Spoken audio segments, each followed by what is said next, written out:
Friedman cannot erase us. There is no executive order in the world who is going to tell me, hi, I'm a person, I'm here, I'm real, right? Like, there is no document in the world that's going to erase our children, our adults, our community, no matter what he says.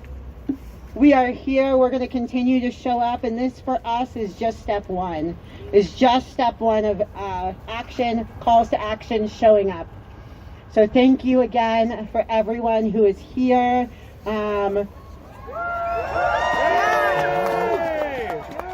6 days ago, when my spouse and I decided that we were going to do this, literally 6 days ago, this person right here is my spouse. Will probably tell you I'm insane.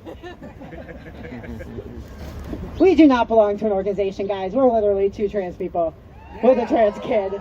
But it shows you that no matter who you are, what you do for a living, what your identity is, you have the power. You have the ability to get people together, whether it's 5 people, it's 10 people, it's 500 people, and spread the word that we exist. Our trans kids deserve access. We see them. We affirm them, and we want them here to grow to be the incredible potential human beings to contribute to our society that they deserve to come.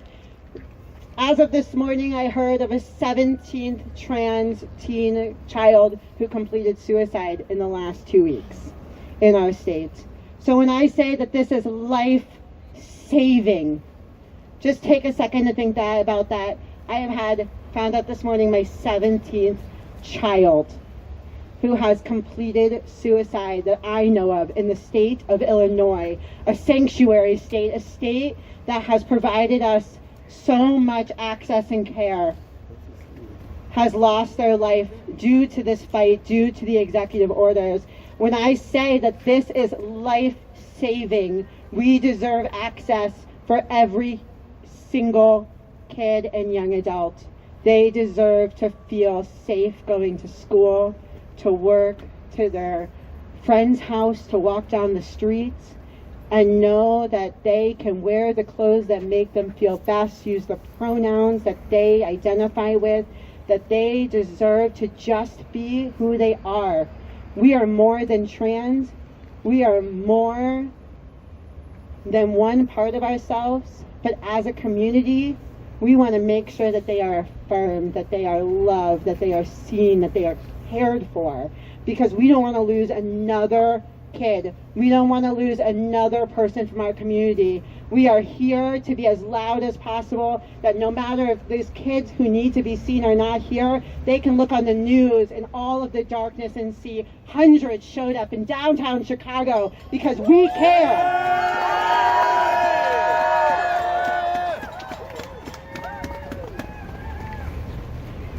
So with that being said, just a little bit, I am going to pull out my lovely daughter's script, and she's going to take over as host. She is only 13 years old. Yeah! She has been a part of the gender clinic since 2016, when it was only 3 people. She has been a peer counselor talking to other trans kids. She was the youngest out trans person to walk in New York and Paris Fashion Weeks. She is an ambassador for GLAAD. She has spoken at educational conferences to tell people across the country how to support our trans kids. As she is an activist in her own right at only 13 years old. And for those of you out there who hear the, you're trans, you must have made your kid trans. She transitioned first. She started it. It wasn't me.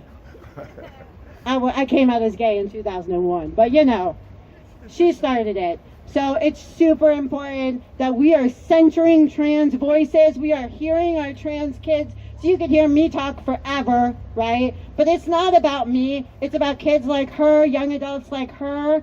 So just give us a second, because she's still 13. I had to write stuff down for her. And she will get... I'm not going to remember it. She's not good. This is why she's not in theater. She can't memorize for crap. Rocking the runway. She can walk in a straight line and come back. Okay, guys? But she is here. She is visible. We are so proud of her. We are so proud of the work that she's done. And we will get started with our program in about 60 seconds. Thank you, guys.